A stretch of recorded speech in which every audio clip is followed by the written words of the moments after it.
संख्या है तो आप मान लीजिए या फिर कल्पना कीजिए कि जो √2 है क्या है, √2 एक परिमेय संख्या है, √2 एक परिमेय संख्या है।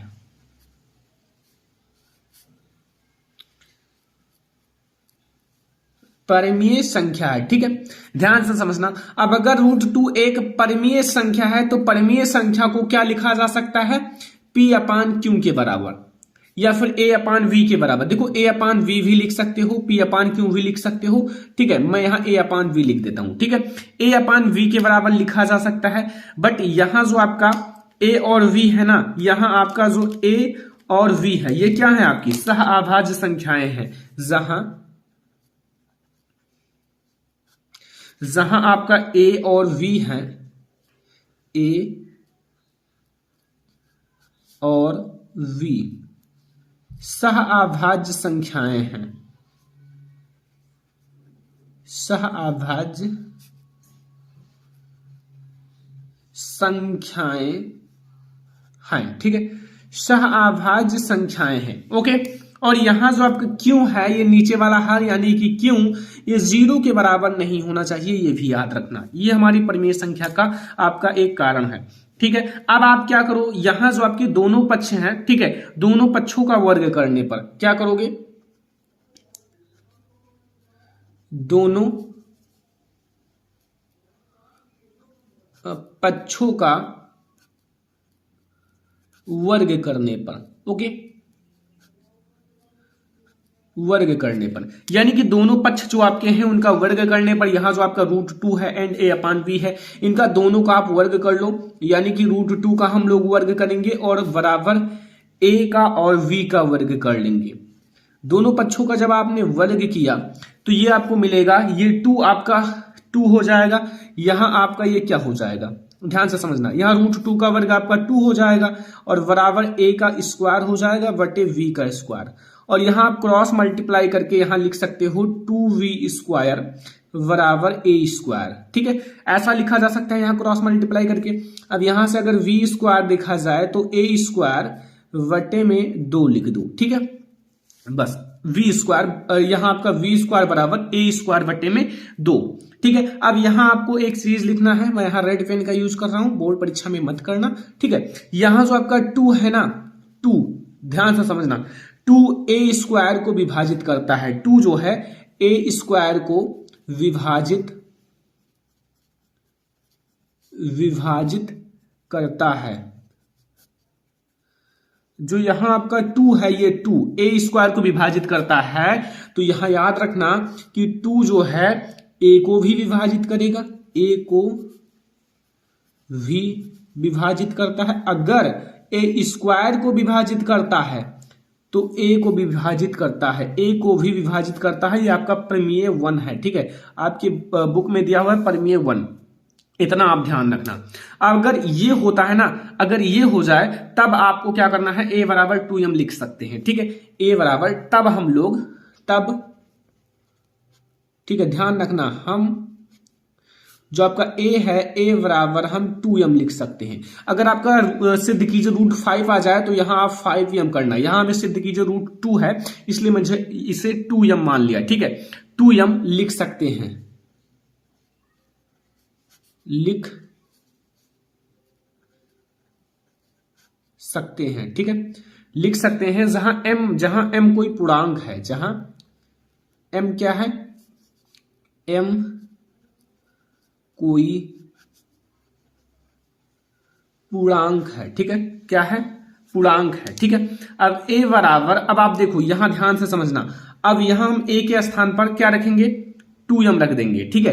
तो यहां अब आपका जो V² है, ठीक है, यहां ध्यान से समझना, यहां V² बराबर हम A की जो आपका A है A² यहां 2m का स्क्वायर कर लेंगे और बटे में हमारा 2 हो जाएगा, ठीक है, 2 हो जाएगा, बटे में 2 हो गया, ठीक है, V² बराबर 2m। अब देखो यहां से V² बराबर ये आपका हो जाएगा 4m² बटे 2, यहां से 2 से 2 कट जाएगा, ठीक है, यहां से आपका आएगा V² बराबर 2m², ठीक है।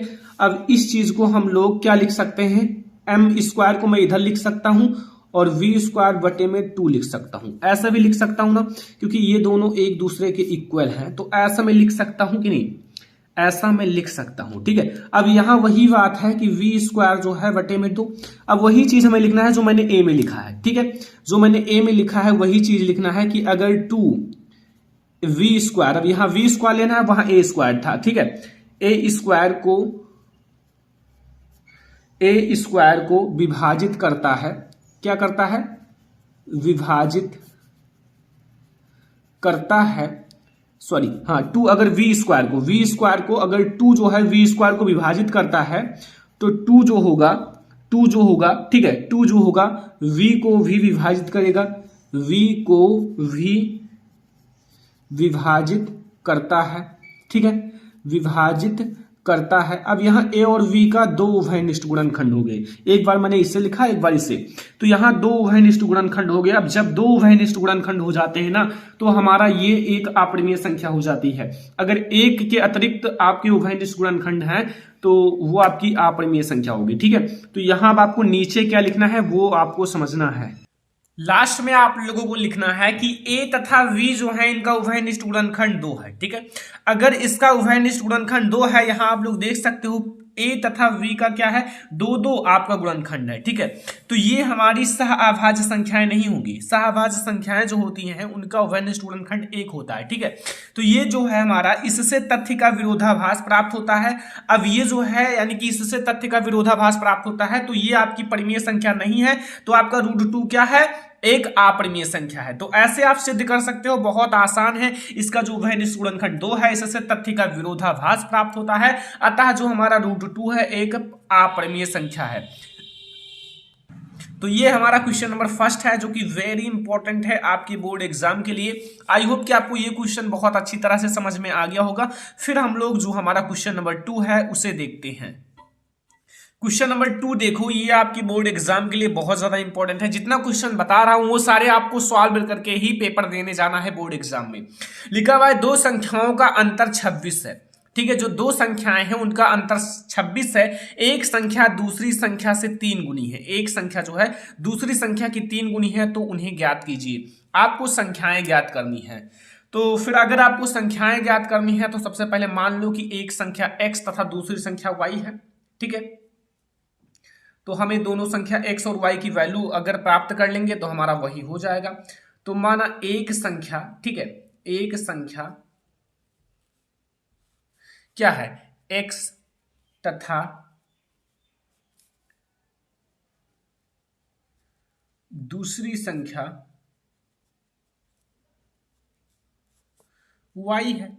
एक संख्या को मैंने x मान लिया, दूसरी संख्या को y मान लिया। अब यहां कह रहा है कि एक संख्या जो है ना, एक संख्या जो है ना, यहां देखो एक संख्या दूसरी संख्या की 3 गुनी है, यानी कि ये संख्या दूसरी संख्या की 3 गुनी है। तो इसको बराबर करने के लिए आप दूसरी संख्या में 3 से गुणा कर दो, दूसरी संख्या। ठीक है, ये कह रहा है। अब यहां आपका जो पहली संख्या है वो x है और ये बराबर हो जाएगा दूसरी संख्या मैंने मान लिया 3y, यानी कि दूसरी संख्या हमारा y है। तो यहां से हमारा हो जाएगा x बराबर 3y। अब यहां जो है, ठीक है, तब हमारा संख्याओं का अंतर, यहां पहले दिया हुआ है संख्याओं का अंतर, तब आप लोगों का जो होगा ना, यहां जो होगा तब आपका संख्याओं का अंतर, यहां x जो है ना, x जो है कॉमा y से बड़ा है, x तो आपका बड़ा है y से। ठीक है, ये याद रखना। तथा हमारा संख्याओं का अंतर जो होगा, पहले वही दिया है तो यहां मैं लिख देता हूं, संख्याओं का अंतर कितना है, 26 है ना, 26 है। तो यहां संख्याओं का अंतर हमारा 26 है। तो फिर अगर ये 26 है तो फिर यहां आप लोग जानते हो, यहां संख्याओं का अंतर x माइनस वाई, अंतर मतलब होता है माइनस, तो ये 26 हो गया, x minus y equal to 26।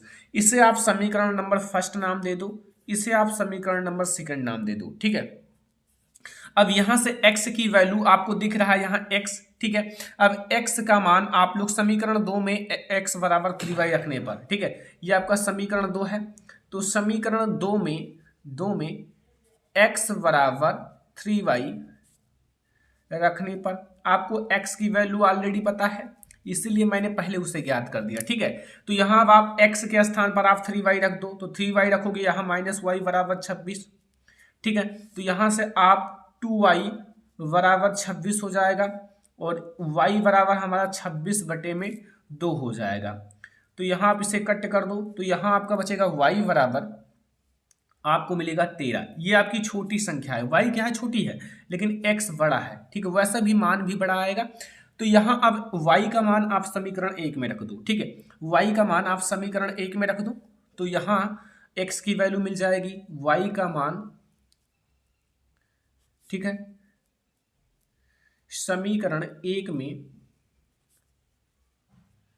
रखने पर समीकरण 1 आपका क्या है, ये देख सकते हो, x बराबर 3y। ठीक है, x बराबर 3y।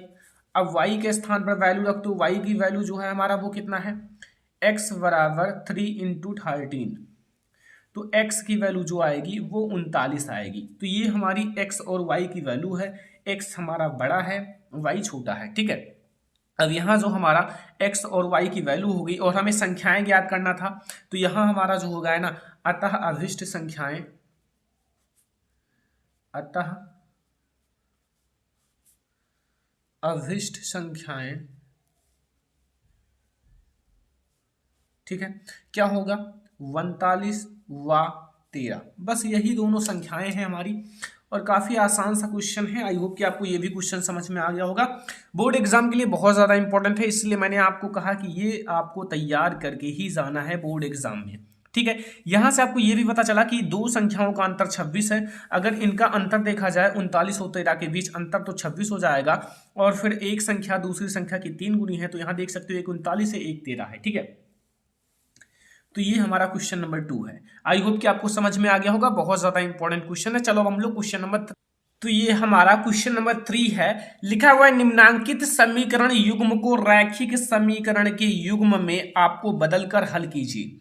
आपका वेरी इंपॉर्टेंट लॉन्ग क्वेश्चन है ये। आपका क्वेश्चन लॉन्ग क्वेश्चन में जरूर पूछा जाता है ऐसा क्वेश्चन। ठीक है, और ये बहुत ज्यादा इंपॉर्टेंट है आपके बोर्ड एग्जाम के लिए। लिखा है आपका, ये जो आपका क्वेश्चन है यहाँ देख सकते हो, 5 यानी कि 5/x - 1 प्लस 1/y - 2 बराबर 2। ठीक है, ये हमारा पहला, और दूसरा है 6/x - 1 - 3/y - 2 बराबर 1। ये हमारा दूसरा है। ठीक है, अब देखो ध्यान से समझना। ठीक है, अब इसे हम लोग हल करेंगे। ओके, हल आप लोग डाल दीजिए, यानी कि अब हम लोग हल करेंगे इस क्वेश्चन को। बहुत ज्यादा इंपॉर्टेंट है, लॉन्ग क्वेश्चन है। ठीक है, सबसे पहले जैसे आपका ये समीकरण दिया हुआ है, तब हम लोग दी गई समीकरण को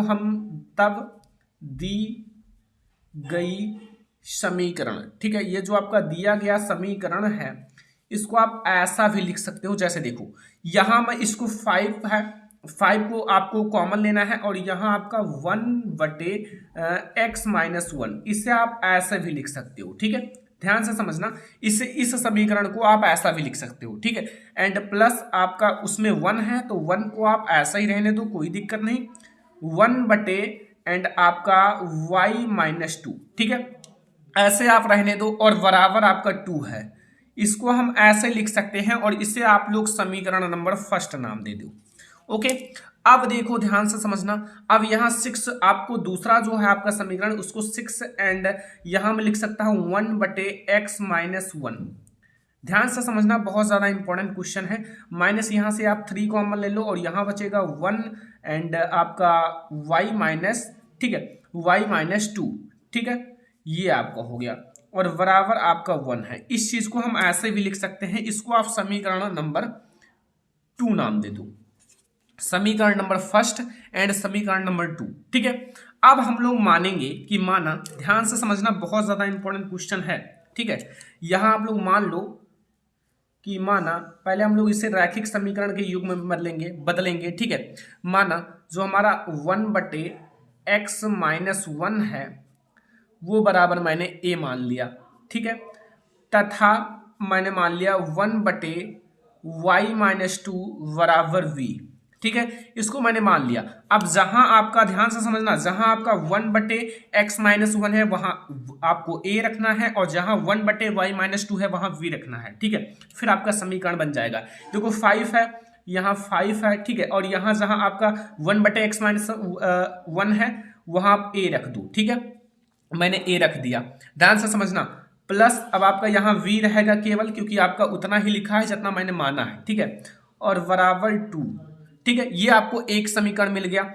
अब यहाँ 6 है, 6 और यहाँ मैंने a माना है 6a एंड माइनस आपका, ठीक है, माइनस 3v हो जाएगा क्योंकि यहाँ 3 है, और बराबर आपका हो जाएगा 1, ठीक है। इसको आप समीकरण नंबर 3 नाम दे दो, समीकरण नंबर 3, और इसे आप समीकरण नंबर 4 नाम दे दो, ठीक है। इतना समझ में आया? बहुत आसान सा क्वेश्चन है और आप लोगों की लॉन्ग क्वेश्चन है तो थोड़ा ध्यान से समझना, ठीक है। अब आपका जो समीकरण 3 है, ये जो समीकरण 3 है, हमें एक ना एक पद बराबर करना है, चाहे आपका ये बराबर हो चाहे ये, ठीक है। तो यहाँ 3 है, तो अगर मैं 3 में यहाँ मल्टीप्लाई कर दूं तो ये हमारा बराबर हो जाएगा। तो समीकरण 3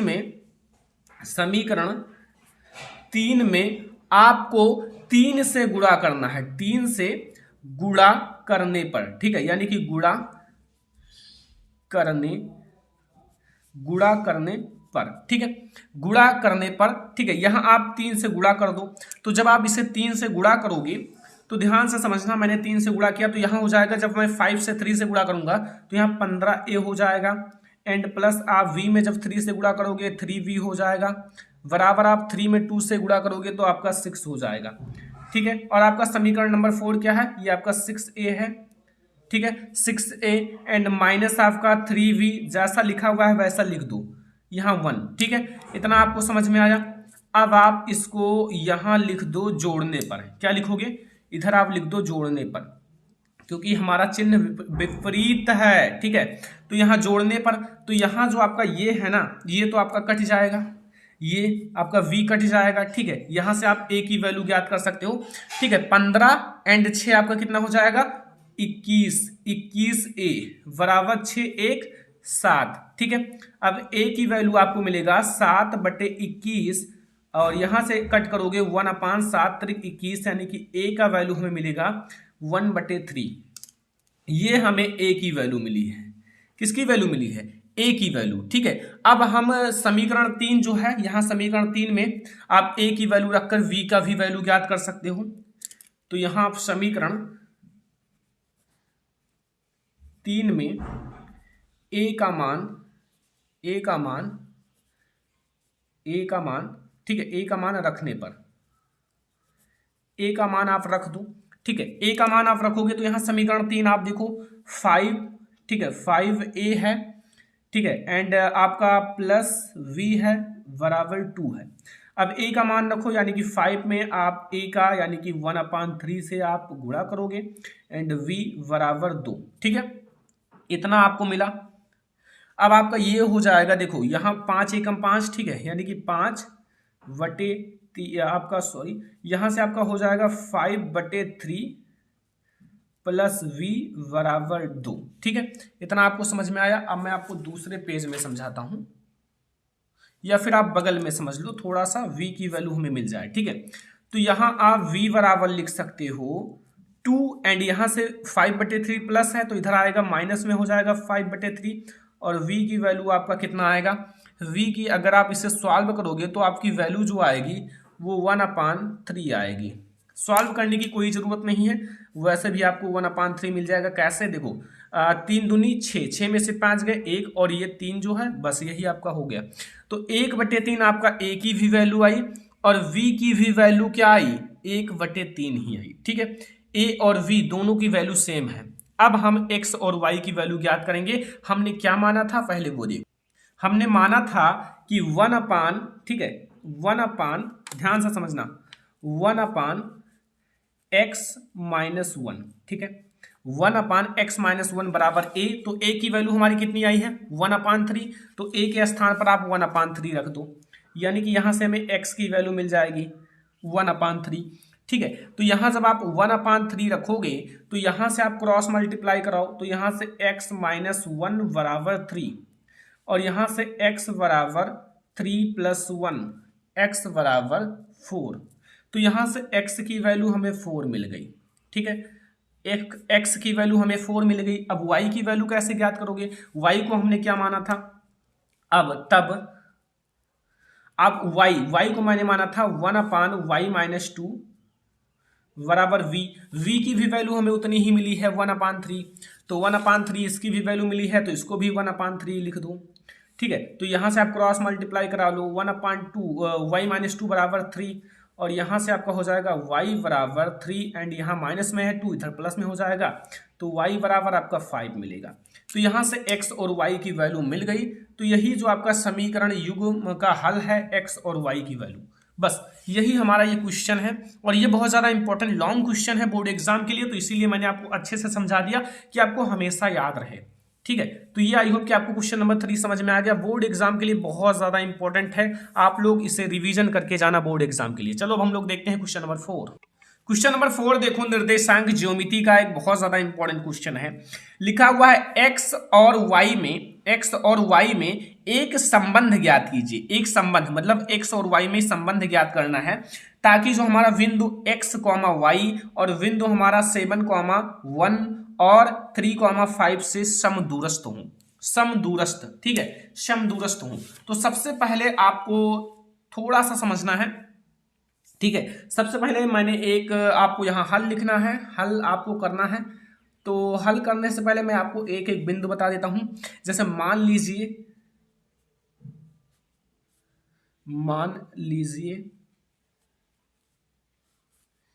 कि जो बिंदु है P, ठीक है, बिंदु P हमारा x, y है, इसको मैंने बिंदु P मान लिया। ठीक है, और जो आपका बिंदुओं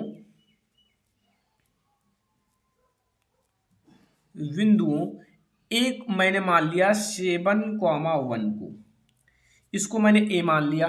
ठीक है, और V मैंने मान लिया किसको, ठीक है, ये V मैंने मान लिया 3, 5 को, इसको मैंने V मान लिया। ठीक है, V से समदूरस्थ है, से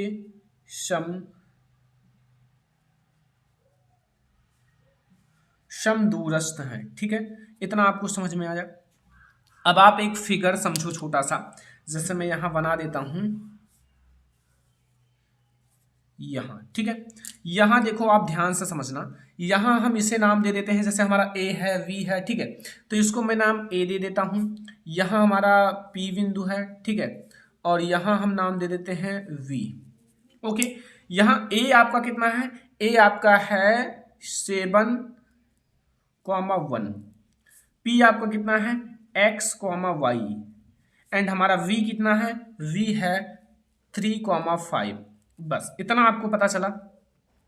अब आपका समदूरस्थ मतलब AP जो होगा ना, AP ये बराबर होगा आपका VP के। ठीक है, यही होता है समदूरस्थ। ठीक है, समदूरस्थ का मतलब यही होता है कि AP बराबर होगा VP के।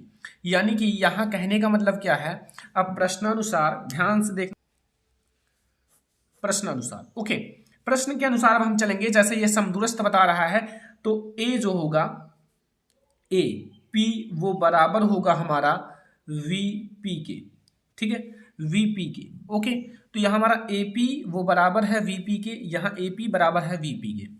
ठीक है, अब आप एक काम करो, जैसे यहाँ अब आप लोग इनका दूरी का फार्मूला लगाओ। ठीक है, दूरी का,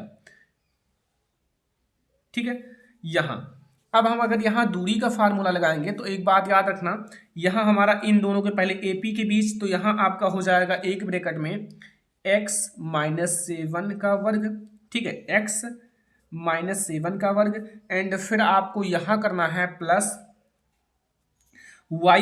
ठीक है, y और ये आपका -1 का वर्ग हो जाएगा। फिर आपको बराबर लगाना है BP के बीच, जब आपको करना है VP, यानी कि VP के बीच वही बात है। फिर आपको x जो है आपका x, ठीक है, यहाँ आपका x देखो, यहाँ आपको ये VP के बीच करना है, तो यहाँ आपका हो जाएगा एक बार x - 3, पहले वाला करना है, यानी कि x फिर आगे आगे वाला। ठीक है, तो x - 3 का स्क्वायर कर लो। ठीक है, प्लस यहाँ y - 5 का स्क्वायर कर लो। बस ठीक है, इतना समझ में आया। ये हमारा AP बराबर BP के। अब यहाँ आप दोनों पक्षों का वर्ग करने पर, आप दोनों पक्षों का वर्ग कर लो। जब आप दोनों पक्षों का वर्ग करोगे, दोनों पक्षों का वर्ग करने पर जब आप दोनों पक्षों का वर्ग करोगे तो इनका रूट जो है वो हट जाएगा, रूट क्या होगा, हट जाएगा। तो ये आपका हो जाएगा x माइनस 7 का स्क्वायर और प्लस हमारा हो जाएगा y माइनस 1 का स्क्वायर बराबर हो जाएगा x माइनस 3 का स्क्वायर एंड प्लस आपका हो जाएगा y माइनस 5 का स्क्वायर। ठीक है, अब यहाँ कुछ नहीं करना है, अब आप लोगों को इसका ब्रैकेट खोलना है x माइनस 7 यानी कि a माइनस b का स्क्वायर, ठीक है, होल स्क्वायर। तो इसका फार्मूला लगाओ, तो एक बार आप लिखोगे एक्स स्क्वायर, ठीक है, एक्स स्क्वायर माइनस आप 2ab होता है तो 2 आप यानी कि 7 दूनी 14, ठीक है, 14x और प्लस आपका हो जाएगा 49, 7 सता 49, इसका ब्रैकेट मैंने खोल दिया। प्लस अब इसका आप खोलो वाई स्क्वायर, ठीक है, ये हमारा हो गया वाई स्क्वायर माइनस 2y, ठीक है, एंड प्लस 1 हमारा इस तरफ का हो गया। इधर का देखो एक्स स्क्वायर एंड 2ab का होगा minus 6x and plus 9 plus y square minus 10y and plus 25, ठीक है, इतना आपको समझ में आया। अब इसे आपको सॉल्व कर लेना है। सबसे पहले ये देखो कि आपका एक बार से एक्स स्क्वायर कट जाएगा, ठीक है, एक बार से आपका वाई स्क्वायर कट जाएगा। ओके, ये सारे आपके हो गए खत्म। अब आपको इसको जोड़ना घटाना है, तो यहाँ हमारा बच्चा देखो माइनस 14x, ठीक है, ध्यान से समझना, जो हमारा बच्चा है माइनस 14x, ठीक है, और ये हमारा देखो 49 और 1 जोड़कर हमारा 50 हो जाएगा, 50 और ये हमारा माइनस 2y बचा बराबर हमारा इधर बचा है माइनस 6x बचा है, ठीक है, माइनस 6x एंड प्लस हमारा ये दोनों जुड़ जाएगा, तो ये हो जाएगा, पहले आप इसे रख लो माइनस 10y, ठीक है, और ये हमारा हो जाएगा प्लस आपका 34, ठीक है। अब इसको आप सॉल्व कर लो, इसको हम सबको इधर, ये सारी इधर ट्रांसफर कर लो। जैसे यहाँ माइनस 6x है तो इधर आपका माइनस में है, इधर आएगा प्लस में हो जाएगा 14x, ठीक है, इधर आपका माइनस 10y है और ये आपका माइनस 2y आएगा तो इधर प्लस 2y हो जाएगा और इधर हमारा प्लस 34 है, ठीक है, और इधर ये हमारा जो है ना ये आपका है, ये आपका माइनस 50 हो जाएगा। ओके, अब ध्यान से समझो, ठीक है, यहाँ अब आपको समझना। अब यहाँ आपका जो होगा ना, यहाँ से अब ध्यान से समझो, यहाँ आपका 14 में से 6 घटेगा तो 8x, ठीक है, प्लस में, क्योंकि ये प्लस में है, एंड यहाँ हमारा ये घटेगा तो ये माइनस 8y हो जाएगा, ठीक है, ये 8y हो जाएगा क्योंकि ये माइनस 10 है तो इसका बड़ा वाला चिन्ह लिया जाएगा, एंड यहाँ जब आपका ये घटेगा तो ये हो जाएगा माइनस और यहाँ से घटेगा तो 16 हो जाएगा बराबर 0, ठीक है, बराबर 0।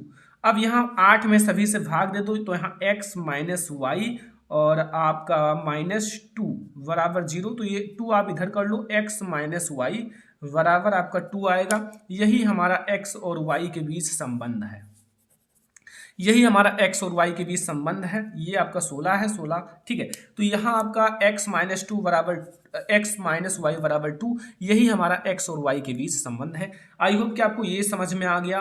काफ़ी आसान क्वेश्चन है लेकिन आपके बोर्ड एग्जाम के लिए बहुत ज़्यादा इंपॉर्टेंट है, ठीक है। तो आई होप कि आपको ये सारे क्वेश्चन समझ में आ गए होंगे, बहुत ज़्यादा इंपॉर्टेंट है। ये 4 क्वेश्चन आप बोर्ड एग्जाम में जरूर सॉल्व करके जाना, ये बोर्ड एग्जाम के लिए बहुत ज़्यादा इंपॉर्टेंट है, ठीक है। जितना क्वेश्चंस मैंने कराया है ये बोर्ड एग्जाम के लिए बहुत ज़्यादा इंपॉर्टेंट है। इन सारे क्वेश्चंस को आप बोर्ड एग्जाम में सॉल्व करके ही जाना, क्योंकि ये आपके बोर्ड एग्जाम के लिए सबसे ज़्यादा इंपॉर्टेंट क्वेश्चन है।